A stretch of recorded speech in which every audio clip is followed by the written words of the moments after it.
Hello dear students, कैसे हैं आप सभी। आशा करती हूँ आप सब ठीक होंगे, स्वस्थ होंगे, अच्छे होंगे। आईसीटी वर्चुअल क्लासरूम देहरादून में आप सभी का स्वागत करती हूँ। मेरा नाम समता है। बच्चों, क्लास 8th में आपका चैप्टर जो था conservation of plants and animals, तो चैप्टर के कॉन्सेप्ट मैं आपको समझा चुकी हूँ। चैप्टर आपका क्लियर हो चुका है। आज हम चलेंगे स्मार्ट बोर्ड की तरफ। चैप्टर को हल्का सा रिवाइज करते हुए हम उस प्रश्न के इस चैप्टर के प्रश्न उत्तर करेंगे। चलेंगे स्मार्ट बोर्ड की ओर।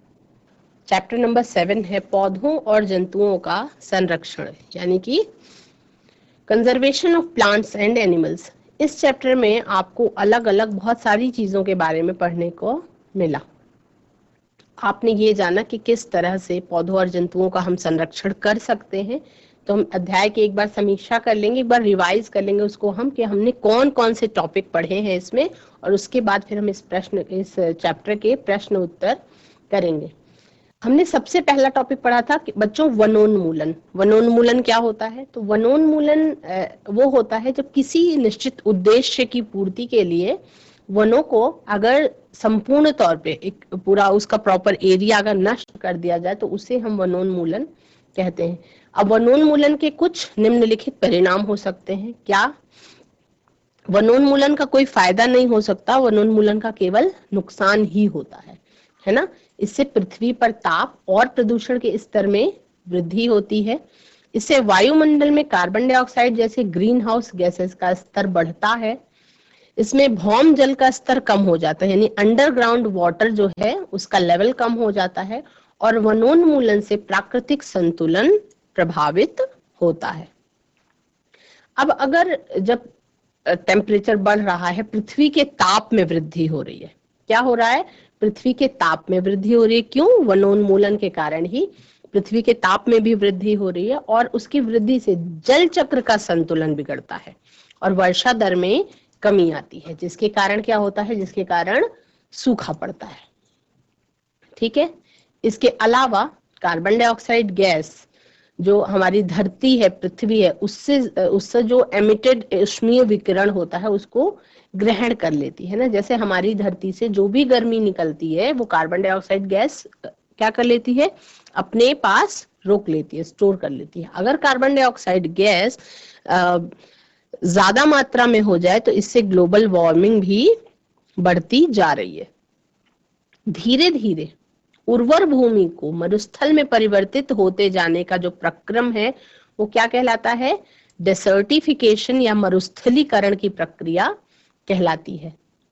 हम बात करें उस क्षेत्र की जहां जंतु और उनके आवास किसी भी प्रकार के विक्षोभ से सुरक्षित रहते हैं, उन्हें हम क्या कहते हैं? उन्हें हम जैव मंडल आरक्षित क्षेत्र कहते हैं। प्राणी जात क्या होते हैं? प्राणी जात होते हैं आपके फौना। किसी क्षेत्र विशेष में पाए जाने वाले सभी पौधे, जंतुओं और सूक्ष्म जीवों की जो विभिन्न प्रजातियां हैं वो प्राणी जात कहलाती हैं। वनस्पति जात क्या होते हैं? किसी क्षेत्र विशेष में पाए जाने वाले पेड़ पौधे उस क्षेत्र के वनस्पति जात कहलाते हैं। इसी तरह से पौधे एवं जंतुओं की वो स्पीशीज जो किसी विशेष क्षेत्र में विशेष रूप से पाई जाती है उसे हम विशेष क्षेत्रीय स्पीशीज कह सकते हैं, है ना। स्पेसिफिक एरिया स्पीशीज इसको हम कहते हैं। अगर किसी जंतु का आवास बाधित हो और उस जंतु का अस्तित्व ही खतरे में पड़ जाएगा और धीरे धीरे उस जीव की प्रजाति जो है वो विलुप्त हो जाएगी, तो उसको हम इंडेंजर्ड स्पीशीज की कैटेगरी में रखेंगे। ठीक है। उसी तरह से जो संरक्षित वन है वो भी वन्य जीवों के लिए पूर्ण रूप से सुरक्षित नहीं है, क्योंकि इनके आसपास के क्षेत्रों में रहने वाले लोग क्या करते हैं? वनों का अतिक्रमण कर कर उनको नष्ट कर देते हैं। उसके अलावा से ये लाइन आप सभी को नोट भी करनी है कि भारत का प्रथम आरक्षित वन जो है वो सतपुड़ा राष्ट्रीय उद्यान है। भारत का प्रथम आरक्षित वन सतपुड़ा राष्ट्रीय उद्यान है। इसमें प्रोजेक्ट टाइगर या बाघ परियोजना क्या है? प्रोजेक्ट टाइगर क्या है? इस परियोजना का उद्देश्य जो है वो बाघों को संरक्षण प्रदान करना, अपने देश में बाघों की उत्तरजीविता और संवर्धन करना है। ठीक है, जो जीव धीरे धीरे विलुप्त होते जा रहे हैं, यानी कि जो खत्म होने की कैटेगरी में आते जा रहे हैं, वो संकटापन्न जंतु कहलाते हैं। मतलब उनके ऊपर, उनकी स्पीसीज पे, उनकी जाति पे संकट मंडरा रहा है। ठीक है, किसी क्षेत्र के सभी पौधे, प्राणी, सूक्ष्म जीव, एबायोटिक कंपोनेंट्स जैसे कि जलवायु, भूमि, नदी, ये संयुक्त रूप से एक तंत्र का निर्माण करते हैं जिन्हें हम परितंत्र कहते हैं। तो रेड डाटा बुक क्या होती है? रेड डाटा पुस्तक वो पुस्तक होती है जिसमें सभी संकटापन्न स्पीसीजों का रिकॉर्ड रखा जाता है। और प्रवास क्या है? प्रवास, माइग्रेशन जिसे हम कहते हैं, प्रवास वह परिघटना है जिसमें किसी स्पीसीज का अपने आवास से किसी अन्य आवास में हर वर्ष की विशेष अवधि में विशेषकर प्रजनन के लिए आते हैं। उस घटना को हम माइग्रेशन या प्रवास कहते हैं। ठीक है, तो अब इसमें आप सबने जाना कि राष्ट्रीय उद्यान क्या होते हैं, जो वन्य जंतुओं के लिए आरक्षित क्षेत्र होते हैं, जहां वो अभ्यारण्य क्या होते हैं, यहाँ पर किसी भी तरह के विक्षोभ से वो सुरक्षित रहते हैं। स्पीशीज क्या होती है? सजीवों का वो समूह जो एक दूसरे से अंतर्जनन करने में सक्षम होते हैं, स्पीशीज कहलाते हैं।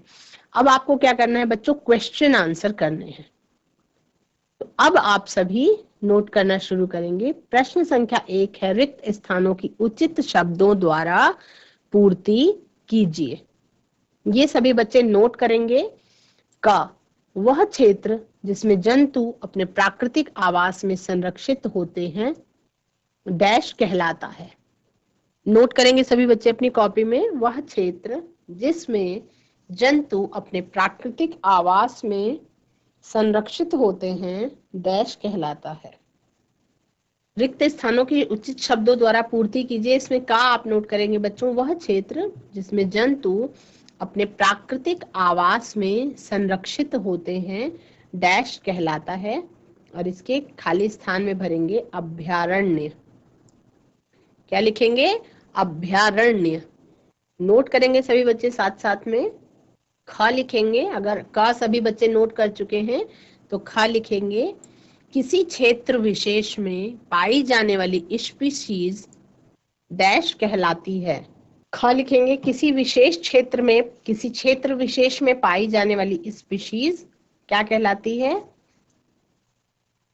इसमें लिखेंगे बच्चों संकटापन्न कहलाती है। वैसे तो इसे हम विशेष क्षेत्रीय स्पीशीज कहते हैं, लेकिन उस पर खतरा होता है तो इसलिए हम उसको संकटापन्न भी कहते हैं। ग है, प्रवासी पक्षी सुदूर क्षेत्रों से डैश परिवर्तन के कारण पलायन करते हैं। ग है, सभी बच्चे नोट करेंगे।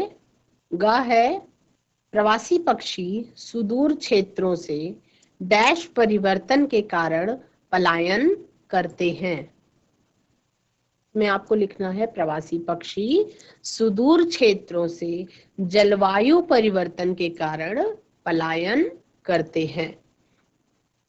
सभी बच्चे नोट करेंगे इसको अपनी कॉपी में। नेक्स्ट क्वेश्चन देखेंगे बच्चों, निम्नलिखित में अंतर स्पष्ट कीजिए। निम्नलिखित में अंतर स्पष्ट कीजिए। वन्य प्राणी उद्यान एवं जैव मंडलीय आरक्षित क्षेत्र, इन दोनों में क्या अंतर है ये पूछा जा रहा है। तो एक एक लाइन में आपको अंतर जो है वो स्पष्ट कर देना है। वन्य प्राणी उद्यान एवं जैव मंडलीय आरक्षित क्षेत्र, बायोस्फीयर रिजर्व एरिया जो है, और वाइल्ड लाइफ सैंक्चुरी जिसको हम कहते हैं।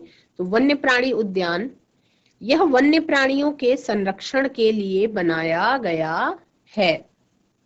वन्य प्राणी उद्यान में लिखेंगे ये वन्य प्राणियों के संरक्षण के लिए बनाया गया है।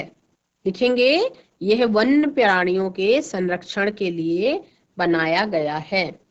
और जैव मंडलीय आरक्षित क्षेत्र में लिखेंगे, बायोस्फीयर रिजर्व एरिया में लिखेंगे ये जैव विविधता के संरक्षण के लिए बनाए गए क्षेत्र हैं। ये जैव विविधता के संरक्षण के लिए बनाए गए क्षेत्र हैं।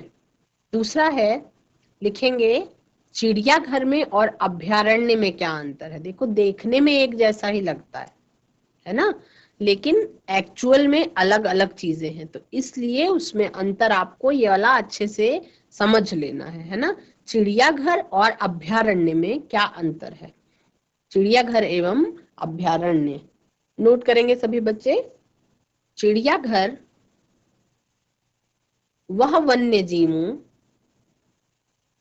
के लिए कृत्रिम आवास बनाकर संरक्षित रखने का क्षेत्र है। चिड़ियाघर क्या है, आर्टिफिशियली जहाँ पे कृत्रिम आवास बना करके वन्य जीवों को संरक्षित रखने का प्रयास किया जाता है, उसको हम कहते हैं चिड़ियाघर या जू। चिड़ियाघर यह वन्य जीवों का कृत्रिम आवास बनाकर संरक्षित रखने का क्षेत्र है, या लिख सकते हैं ये है वन्य जीवों के लिए कृत्रिम आवास बनाकर संरक्षित रखने का क्षेत्र है। और नीचे दूसरा लिखेंगे अभयारण्य। अभयारण्य पहले हेडिंग डालेंगे और उसके बाद उसमें लिखेंगे वह क्षेत्र जहां जंतु एवं उनके आवास किसी भी प्रकार के विक्षोभ से सुरक्षित रहते हैं। अभयारण्य का मतलब है कि ऐसा एरिया जहां पे मनुष्यों की एक्टिविटी पर रोक है, मनुष्यों की एक्टिविटी पॉसिबल नहीं है, मतलब मनुष्यों की एक्टिविटी प्रोहिबिटेड है, उस पर रोक लगाई गई है। तो अभयारण्य में लिखेंगे वह क्षेत्र जहां जंतु एवं उनके आवास किसी भी प्रकार के विक्षोभ से सुरक्षित रहते हैं। चिड़ियाघर और अभयारण्य के बीच आपको अंतर समझ में आ गया है। आप सभी ने अपनी कॉपी में चिड़ियाघर और अभयारण्य इन दोनों को नोट कर लिया है। अब इसको इन दोनों प्रश्नों को जो बच्चे इंग्लिश में लिखना चाहते हैं वो भी लिख सकते हैं। रिक्त स्थानों की उचित शब्दों द्वारा पूर्ति कीजिए। इसमें पहले लाइन में बच्चे लिख सकते हैं a place where animals are protected in their natural habitat is called wildlife sanctuary. ए में क्या लिखेंगे, a place where animals are protected in their natural habitat is called wildlife sanctuary. B में लिखेंगे किसी क्षेत्र विशेष में पाई जाने वाली स्पीशीज संकटापन्न कहलाती है, तो लिखेंगे species found only in a particular area is known as endemic species. endemic species. Third लिखेंगे सी नंबर में प्रवासी पक्षी सुदूर क्षेत्रों से डैश परिवर्तन के कारण पलायन करते हैं। वहां पर आपने लिखा है जलवायु परिवर्तन के कारण पलायन करते हैं, तो उसमें लिखेंगे migratory birds fly to far away places because of climatic changes. Question number 2 देखते हैं बच्चों। क्वेश्चन नंबर 2 जिसमें आपने लिखा है वन्य प्राणी उद्यान और जैव मंडलीय आरक्षित क्षेत्र में क्या अंतर है। आप उसको अप डाउन भी लिख सकते हैं और लेफ्ट राइट में मार्जिन बना करके भी लिख सकते हैं।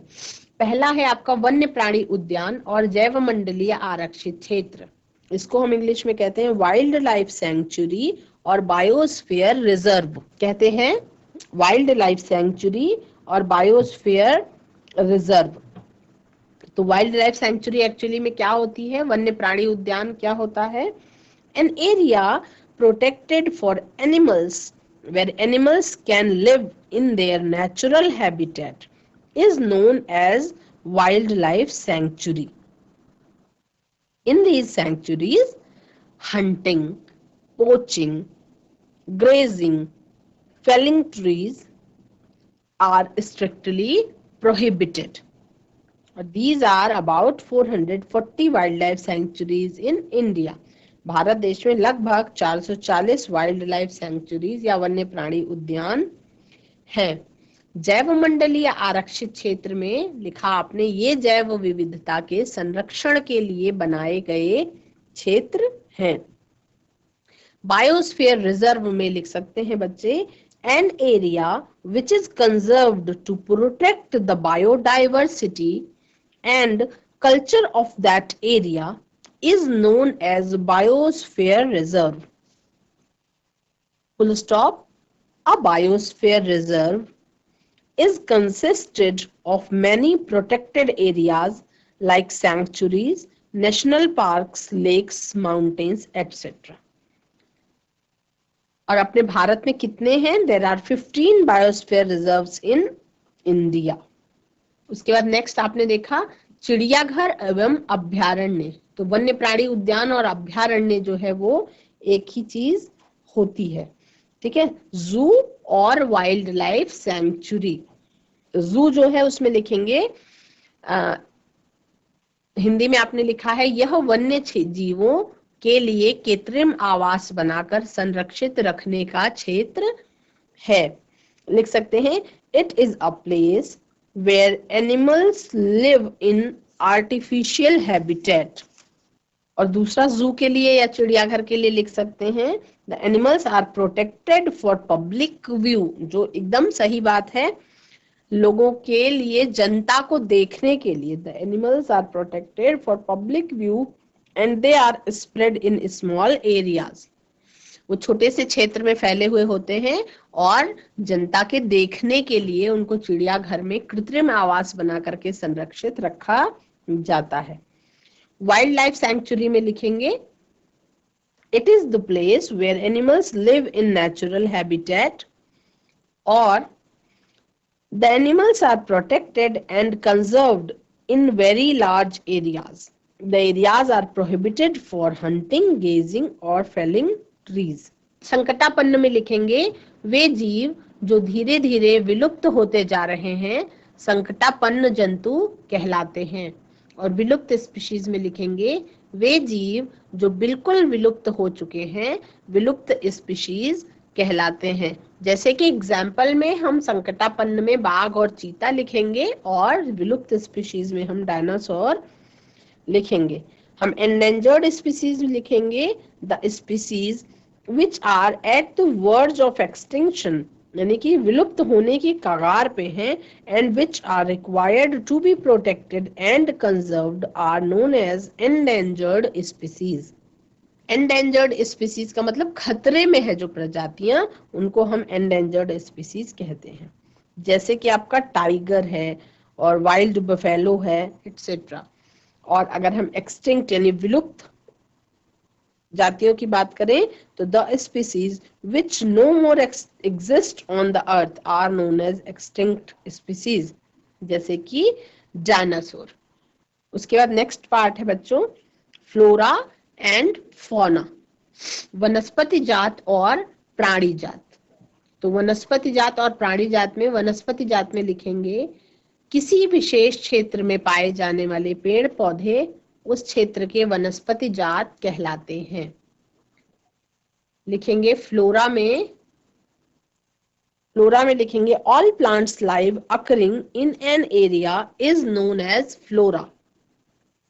एग्जाम्पल के लिए लिखेंगे साल, टीक, मैंगो, जामुन, सिल्वर फर्न्स, अर्जुन आर द फ्लोरा। मतलब जो पेड़ पौधे हैं उनकी जो वैरायटी है उसे हम फ्लोरा कहते हैं। और प्राणी जात क्या होते हैं? प्राणी जात किसी विशेष क्षेत्र में पाए जाने वाले जीव जंतु उस क्षेत्र के प्राणी जात कहलाते हैं, यानी कि फौना कहलाते हैं। तो उसको लिखेंगे, फौना की स्पेलिंग होती है FAUNA, फौना। फौना में लिखेंगे all animals live occurring in an area, all animal life occurring in an area, एक विशेष क्षेत्र में जितने भी जंतुओं वाला जीवन पाया जाता है is known as fauna, वो fauna कहलाता है। एग्जाम्पल के लिए हम लिखेंगे चिंकारा, CHINKARA, चिंकारा। डैश लगाएंगे, लिखेंगे ब्लू बेल, ब्लू बुल, यानी कि BLUE blue, BULL bull. Dash लगाएंगे, लिखेंगे barking deer, BARKING barking, DEER deer. Chital, CHEETAL chital. Fauna में हम लिखेंगे लेपर्ड, LEOPARD लेपर्ड। लिखेंगे wild dog, WILD wild, DOG dog. Comma लिखेंगे वुल्फ, WOLF वुल्फ। और ये सब क्या है? ये फौना है। प्रश्न संख्या 3 लिखेंगे बच्चों, वनोन्मूलन का निम्न पर क्या प्रभाव पड़ता है? ये प्रश्न आप घर में भी करने की कोशिश कर सकते हैं। प्रश्न संख्या 3 में वन्य प्राणी पर वनोन्मूलन का क्या प्रभाव पड़ता है, पर्यावरण पर वनोन्मूलन का क्या प्रभाव पड़ता है, ग्रामीण क्षेत्रों में वनोन्मूलन का क्या प्रभाव पड़ता है, शहरी क्षेत्र में वनोन्मूलन का क्या प्रभाव पड़ता है, हमारी पृथ्वी पर वनोन्मूलन का क्या प्रभाव पड़ेगा और अगली पीढ़ी पर वनोन्मूलन का क्या प्रभाव पड़ेगा। ये प्रश्न आप अपने आप से सोच के लिखेंगे, क्योंकि ये जो है थोड़ा सा, अगर आपने चैप्टर को अच्छी तरह से पढ़ा और समझा होगा तो आप इसमें कुछ चीजें लिख पाएंगे। बच्चों, आज इस चैप्टर से रिलेटेड आपने रिक्त स्थान भरो, खाली स्थान भरो किया, फिल इन द ब्लैंक्स किया और कुछ क्वेश्चन आंसर्स किए। आज की क्लास में इतना ही। That's all for today. Have a nice day. Take care.